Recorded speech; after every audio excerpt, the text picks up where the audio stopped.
Olá, muito bom estarmos juntos nesse momento. Vamos nos preparando, fechando os nossos olhos, soltando bem o nosso corpo físico, respirando fundo, sentindo os nossos mentores muito junto de nós. Esse mentor querido que durante todo o dia nos ampara, nos intui, nos protege. Vamos sentindo a presença junto de nós, de Joana, mentora da nossa casa, irmã Rosária, que juntas nos recebem de braços abertos, sempre que aqui nos conectamos a essa casa. Mesmo que não estejamos aqui presentes fisicamente, mas que estamos ligados mentalmente à casa. Vamos sentindo toda a espiritualidade amiga, felizes por estarmos juntos nesse instante, numa conexão maior com o Criador. Vamos sentindo Maria em suas paragens, ela nos abraça. Essa mãezinha querida nos envolve em seu manto azul.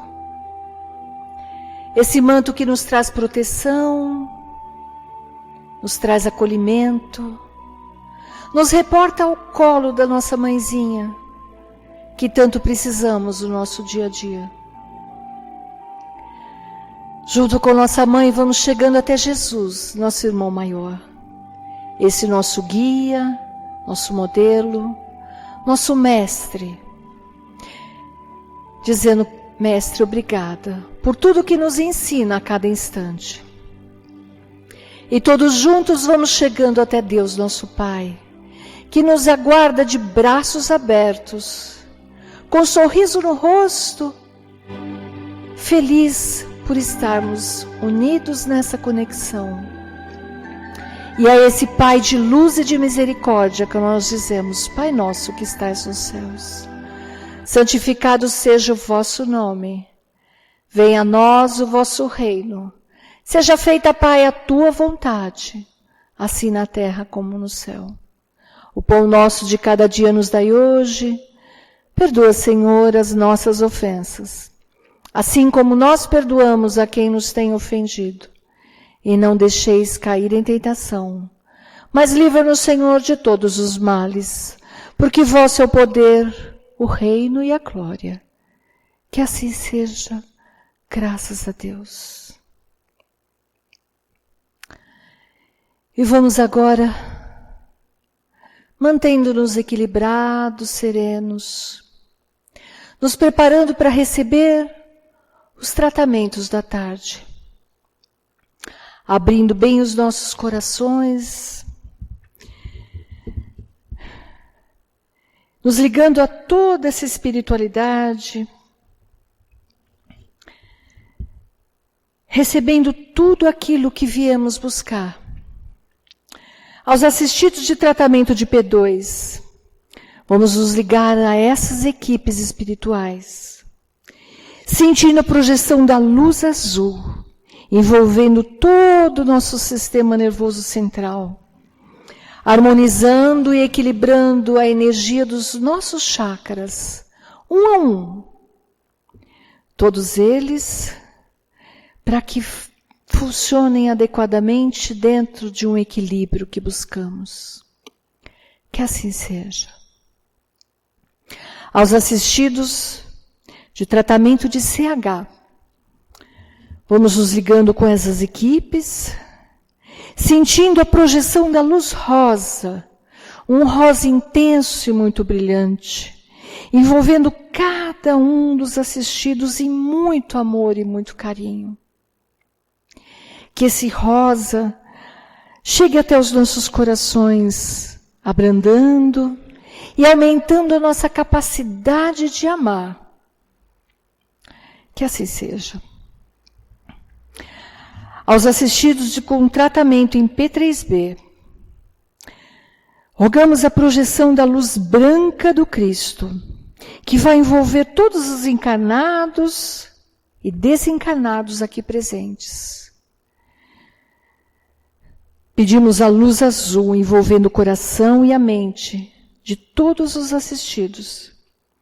As equipes espirituais vamos fazer um corte de ligação, que se fizer necessário com a luz laser, tirando todas as ligações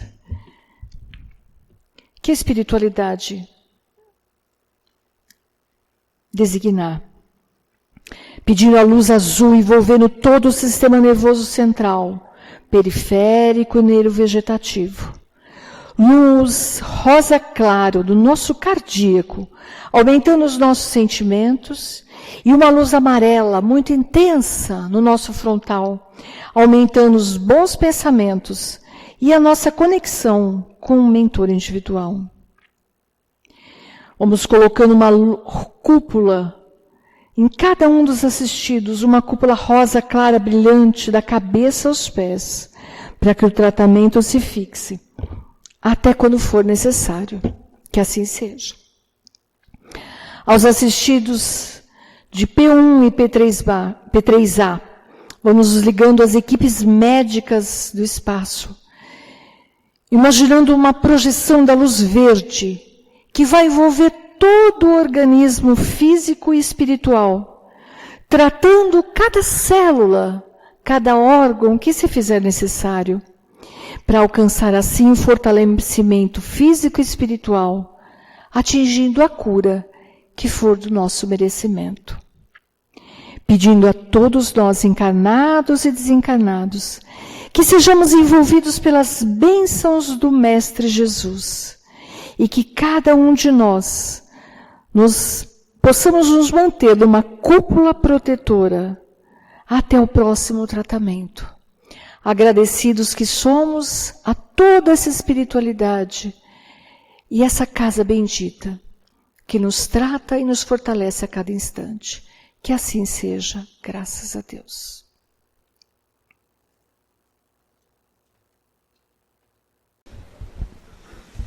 Muito boa noite a todos. Que a paz, a luz e o amor de Jesus envolva cada um de nós, nos ilumine, nos inspire, nos fortaleça. O Evangelho de Jesus é um manancial de bênçãos. Toda vez que a gente tem oportunidade de abrir, de estudar, de pensar sobre alguma passagem, a gente se maravilha, primeiro com a atualidade de um ensino trazido há milênios.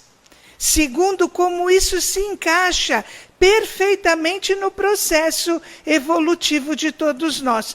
Porque não adianta só nós lermos o Evangelho, identificarmos, através do CPF quem é um, quem é o outro, e não acharmos que isso tem uma mensagem direta para nós. Sabe o que tem mensagem direta para nós? Tudo.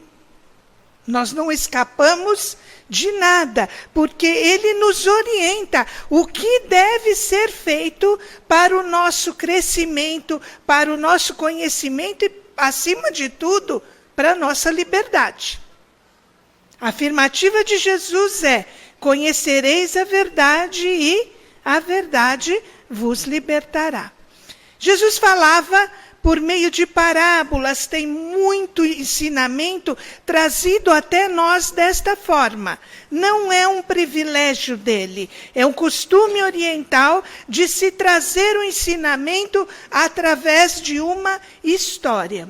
É muito mais fácil de lembrar, não é verdade? É muito mais fácil de repensar, de repassar, e cada um vai absorvendo de acordo com a sua compreensão aquilo que a história nos traz. Então, imediatamente você ouve uma parábola, você já se identifica com um ensinamento ou outro. Quanto mais a gente estuda, quanto mais a gente se aprofunda, mais a gente percebe que maravilha que é. No Evangelho de Mateus, no capítulo 13, nós encontramos Jesus falando ao povo em geral. E ele estava comparando como era o reino dos céus. Para nós espíritas, a gente já traduz como que é o reino espiritual. Não é verdade? Como que é a vida livre dessas amarras do corpo físico? E em várias circunstâncias, Jesus nos fala, é semelhante a isso, parece aquilo. Né? Ele dá exemplos muito práticos para que a gente se lembre. E aí ele fala nessa passagem que o reino dos céus é semelhante a um homem que plantou a melhor semente no seu reino. No seu terreno, lá no seu campo. E aí, durante a noite, vieram os inimigos e plantaram semente ruim no meio da semente boa. Lembraram da historinha? É a história do trigo e do joio. A semente boa que o semeador foi e que plantou foi o trigo da melhor qualidade. E, no meio da noite, enquanto o Senhor e os trabalhadores estavam tirando uma soneca, um repouso merecido, quer dizer, não estavam vigilantes, o inimigo veio e plantou o joio no meio do trigo. Quando os agricultores perceberam, ficaram indignados. E logo foram perguntar, mas que semente meia boca que você comprou? A gente às vezes faz isso, né? Acontece alguma coisa errada, a primeira coisa que a gente quer é achar um culpado. Não funciona assim? Lembram da Bíblia? Diz que estava lá Adão e Eva, uma maçã e uma serpente. Quem que começou a briga? Eu sei que a maçã foi comida. O Adão falou, foi a Eva que mandou. A Eva falou, olha, foi a serpente que mandou. A serpente deve ter falado, foi a maçã que caiu na minha boca. A gente sempre procura um responsável que não só fique com a culpa, mas como livre a nossa, né? Nos isente daquela responsabilidade. E aí ele fala, não. A semente foi a melhor possível. Foram os inimigos que plantaram a semente ruim, que plantaram o joio no meio desse trigo. E aí todos preocupados perguntam ao Senhor, queres que a gente vá lá e arranque todo o joio agora? Porque às vezes a gente acha que tem que resolver o problema, mas é já. Não é verdade? Às vezes a gente está rezando, olha para Deus com o zoinho bem viradinho, fala, Pai, dai-me paciência, mas eu quero agora. A gente quer e quer naquele momento. Não é assim que as coisas funcionam. Na natureza não funciona assim. Você planta uma semente hoje, você pode fazer o que quiser, ela tem o tempo dela. É claro que você pode adubar, pode cuidar, pode dar um up, mas que vai brotar no tempo dela, não tenha dúvida. Às vezes sai até uns temporão fora de época, mas não são tão bons, não é verdade? Não é assim? A fruta, quando está na sua época, ela não é muito melhor? Além de melhor, mais barata, aí fica tudo de bom, né? Fora da época, fica tudo mais difícil. E o Senhor fala não. Lembrando que estamos falando de uma história trazida por Jesus. Não tentem arrancar o joio agora, para que não aconteça de arrancarem também o trigo. Ele falou, espera. Olha Jesus mandando a gente esperar. Tudo que a gente não gosta, né? Espera, porque quando eles crescerem, vocês vão pegar o que é joio, amarrar em feixes e pôr para queimar. E o que for trigo vai ser guardado no meu celeiro. Não é um celeiro qualquer. É o celeiro do semeador. Detalhes, mas de suma importância para a compreensão espiritual deste ensinamento. E assim foi feito. Deixou lá que o trigo e o joio crescessem juntos, até que Diz a parábola que no dia do juízo final, ou no final dos tempos, o nome que a gente quiser dar, a coisa seria separada. No mesmo evangelho, um pouco depois, contam que Jesus chega em casa. E os discípulos chegam para ele e falam, dá para explicar aquela parábola? Não estou entendendo, né? E olha que maravilha, porque na dúvida, a parábola foi explicada pelo próprio Jesus. Então aqui não resta dúvida. Ele mesmo diz que o semeador é o filho do homem. No Evangelho, nós conhecemos como filho do homem quem? Parece escolinha do professor Raimundo. Quem? Não é o Raimundo Nonato, é Jesus. Aquele que encarnou com a mensagem de nos iluminar, de mostrar o caminho, de nos elevar até Deus. O campo, Jesus diz, é o mundo, é o planeta, é todo lugar aonde os seres estão. Trigo, semente boa, são as pessoas boas. Aqueles que já evoluíram, que estão numa outra condição espiritual. E joio? Joio é aquele que já ainda vem só para atazanar a nossa ideia. Vocês conhecem alguém joio? Tem CPF, RG e paga imposto? Nossa, como tem joio, né? Por que tem tanto joio? Porque nós ainda vivemos num mundo de expiação e provas. E o joio é o instrumento do nosso crescimento. É o joio que nos mostra a todo momento que nós temos o direito de escolha. Essa parábola não serve para a gente ficar identificando com uma fita métrica quem é joio e quem é trigo, não é verdade? Porque vamos combinar, cunhado, é joio ou é trigo? Sogra não precisa nem perguntar. Patrão, sobra algum? Tudo joio. Eu tenho certeza absoluta. A não ser que vocês não tenham trabalhado onde eu já trabalhei. Fala sério.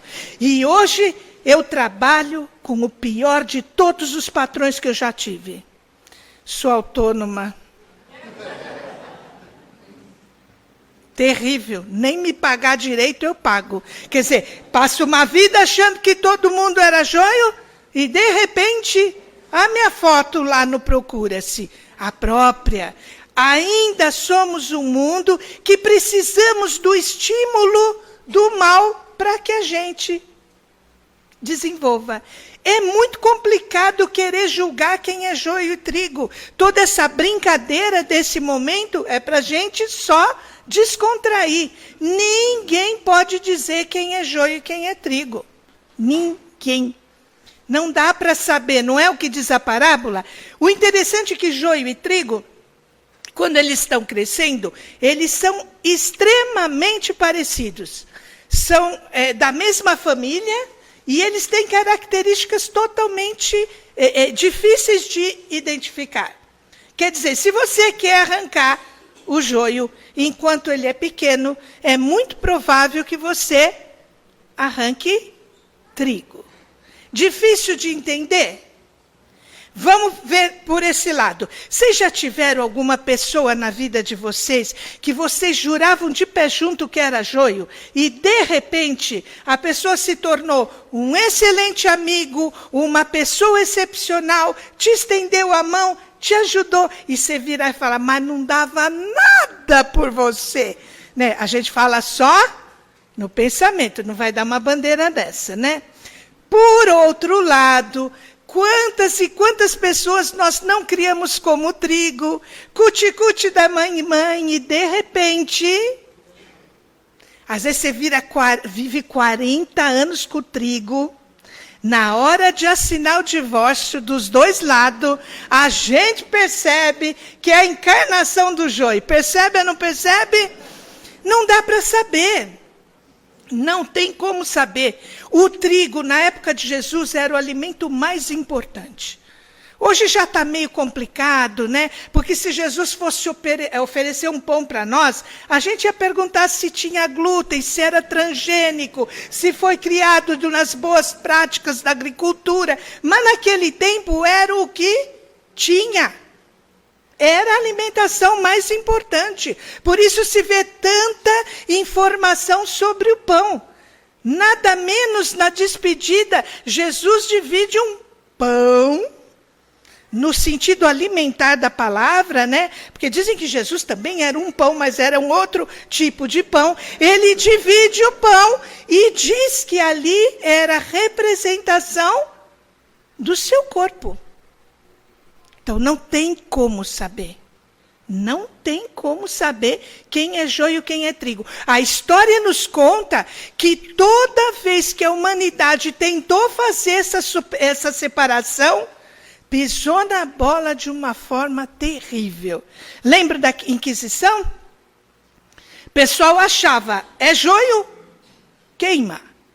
Depois virou tudo santo, mas na época era joio determinado. E quantos outros na humanidade não se prestaram a isso? Essa raça é melhor, essa raça é superior, esse merece viver, aquele não merece viver, e nós vimos que estávamos todos totalmente equivocados. Quando Jesus diz, não julgais, cabe também joio e trigo. Não me interessa o que o outro é. Se o filho é joio ou trigo, problema dele. Se o companheiro ou a companheira joio ou trigo, problema deles. Esta informação é única e exclusivamente para uso pessoal. Sou joio ou sou trigo. Cuidado, a gente confunde muito. Lembram da parábola? Quantas vezes a gente não se acha tão bonzinho? São bonzinhos ou não são bonzinhos? Fala sério, ainda declara, eu sou muito bom, eu não faço mal a ninguém. Coitadinho, está aqui na terra por um descuido da espiritualidade. O anjo da guarda é meio lesado, a espiritualidade não planejou direitinho, e um ser tão angelical como eu vem cair nesse campo de joio. Fala sério, quanta bobagem, gente, né? Quanta pretensão. Essas duas plantas, acho que existem na natureza exatamente para essa comparação. Porque vocês sabem que joio não serve para nada. Para nada. Eles parecem enquanto estão se desenvolvendo, mas quando estão maduros para a colheita são completamente diferentes. Outra coisa interessante é que o trigo tem raiz curta, é fácil de colher. Dizem que o joio vai se entrelaçando pelas raízes, vai se infiltrando no terreno. Olha que interessante. Então o bem é mais frágil e o mal é mais complicado de tirar. Tudo nessa parábola é informação para a gente repensar. Que maravilha que não arrancam joio quando é pequeno. Senão eu garanto que eu não estava aqui. Gente, eu já fiz tanta besteira na minha vida, que às vezes eu custo a crer que tenho só 62 anos. Pelo número de burrada que eu já fiz, eu devia ter uns 180, uns 240. Em qualquer circunstância que eu me confundi, que eu errei, eu queria ser cortada? Eu queria ser jogada para queimar? Não. A bondade divina permite que eu decida a todo momento se eu quero ser joio ou trigo. Quer dizer que eu tenho até o momento do juízo final para definir, beleza? Mas quem sabe quando vai ser? Fala sério. Pode ser amanhã para alguém de 15 anos e pode ser daqui 30 anos para alguém de 80. Pode ou não pode? Nós não sabemos. Então a questão é fechar a conta toda noite. É não deixar rolar. A todo momento, se a gente estivesse observando e se perguntando, e se eu tiver uma dúvida o que é ser joio ainda, e o que é ser trigo, é só ter Jesus como modelo e guia, como a doutrina espírita nos esclarece. Já viram Jesus ter um piti? Levantar de mau humor, chutando o pau da barraca, rodando a baiana, falando tudo que está engasgado. Já viram? Não. Jesus é a manifestação do amor. Toda vez que eu estou tendo qualquer sintonia com o joio, eu estou escolhendo ser joio. Essa é a minha identidade. Então não adianta eu achar que eu vou ser 100%, 99% joio, e um belo dia eu vou fazer um clique e vou virar trigo. É um processo que vem desde o momento do plantio. Nós vamos escolhendo, sendo planta da mesma origem, nós vamos escolhendo ser trigo. Já deu para pensar um pouquinho se eu sou joio ou se eu sou trigo? Sabe o fenômeno para nós? Tanto um quanto outro. Às vezes eu sou o trigo dos filhos e o joio do marido. Já viram isso? Porque ninguém é 100% ruim. Se a gente for aqui no hotel da frente, a casa de detenção, nós vamos encontrar um monte de trigo. Trigo com relação a alguém. E joio com relação a outros. Às vezes é trigo só para a mamãe. Às vezes é trigo só para o filhinho. É joio para o resto da humanidade. Mas se ele consegue ser trigo, ele tem esperança. Um dia ele define, fecha com o trigo e não sobra para ninguém. Jesus deixa isso claro, que a gente não caia no erro desse julgamento, na pretensão desse julgamento. Nós não sabemos. Quando Jesus pregava, e às vezes ele chamava multidões, se ele estava falando em público, aquilo virava um horror de gente. Ele virava para aquelas pessoas que já buscavam a iluminação, já buscavam uma identidade com o trigo, e ele falava, ó, fique esperto, prostitutas e ladrões chegarão no céu antes de vós. Olha que bonitinho, como tudo no ensinamento de Jesus se encaixa. A pessoa pode ser joio grande parte do tempo, mas tem o potencial dentro de si. Uma hora a ficha vai cair e não vai mais admitir que o mal faça parte de nós. Existe mal no mundo? Só um alienado diria que não. Mas quando eu estou vinculado a esse mal, seja por julgamento, por sintonia, por ação, eu estou aumentando a quantidade de joio no mundo. O mundo não precisa disso. O mundo quer que eu seja trigo. Mesmo que eu olhar para a direita, para a esquerda, para frente, para trás, para cima e para baixo, e só ver joio, eu tenho que entender que a minha natureza é trigo. Aí vocês vão falar, o que vai acontecer com o joio que vai queimar? A gente sabe que no Evangelho, o queimar significa aprovação. Passar novamente por aquilo. Lembram disso ou não lembram disso? Eu gosto de dar prova, para ninguém pensar que eu sou mais louca do que eu já sou normalmente. Então me justifico. Quando, na época, até a época de Jesus, e ainda muitas religiões fazem isso, batizam a criança quando nasce. É um ritual. Não só cristão, várias iniciações têm o ritual do batismo. Quando pergunto para João Batista sobre o batismo, ele explica assim, eu batizo com a água. Aquele que vem depois de mim vai batizar com o fogo. Olha que interessante. Então, veja, João não estava falando que Jesus ia incendiar as pessoas, né? É a provação, o testemunho, é a purificação que funciona para a gente como um fogo depurador. Do mesmo jeito que o fogo queima o joio, ele vai queimar o joio em nós, através das experiências, das oportunidades, de todos os resgates da vida, nós vamos queimando em nós aquilo que é impureza. Até que um dia, com certeza absoluta, estaremos todos no celeiro divino. Vale a pena ou não vale? Até quando nós vamos escolher passar por esse processo de purificação da dor? Não precisa esperar a dor. Não é verdade? Hoje em dia, esperar a dor é para quem é muito lerdo. A gente sabe que não precisa disso. Já cansamos de ouvir, quem não vai pelo amor? Não vou nem falar o resto. Nós só vamos pelo amor. Nós vamos escolher ser trigo. Vamos hoje para casa pensando, quantas vezes eu sou trigo?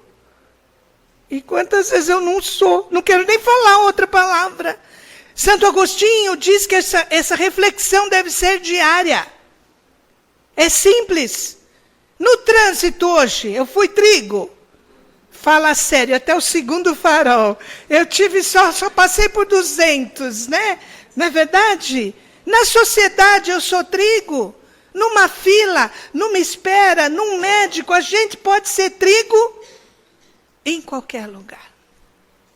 Ou então pode ser aquelas bolotas do joio virado para baixo, só pensando no que é ruim, não servindo absolutamente para nada, a não ser atazanar a vida dos trigos. Nós não queremos esse currículo, queremos? Vamos embora hoje para casa decididos. Aqui, só trigo. Combinado? Boa noite.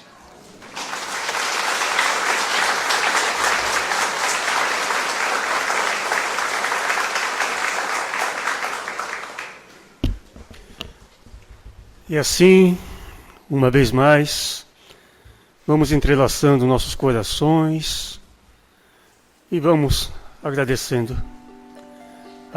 ao Pai por mais uma noite de ensinamentos, agradecer a Jesus que com certeza está aqui presente entre nós, ouvindo suas lições, suas palavras de amor. Vamos agradecendo a toda a espiritualidade que aqui está nos amparando, nos dando todo o apoio. E nessa vibração de amor que ora preenche todo este recinto e esta bendita casa, vamos vibrar com muito amor a todos aqueles nossos irmãozinhos, irmãzinhas, aqueles mais necessitados, os enfermos, aqueles irmãozinhos pequenininhos que estão em orfanatos, aguardando um lar, os nossos irmãos, os mais experientes, aguardando uma visita de um parente, de um amigo, até mesmo de um desconhecido nos seus asilos. Vamos todos nos unir nessa vibração de amor, enviar todos eles em pensamentos positivos, esse amor do Cristo, essa luz do nosso Mestre, que envolve nossos corações e nossas mentes.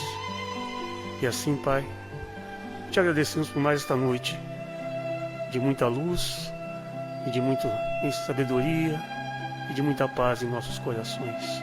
E te pedimos que sempre nos leve com segurança aos nossos lares e que levemos esse amor do Cristo onde quer que estejamos, sem distinção, sem cor, sem raça, sem credo. Que assim seja, graças a Deus.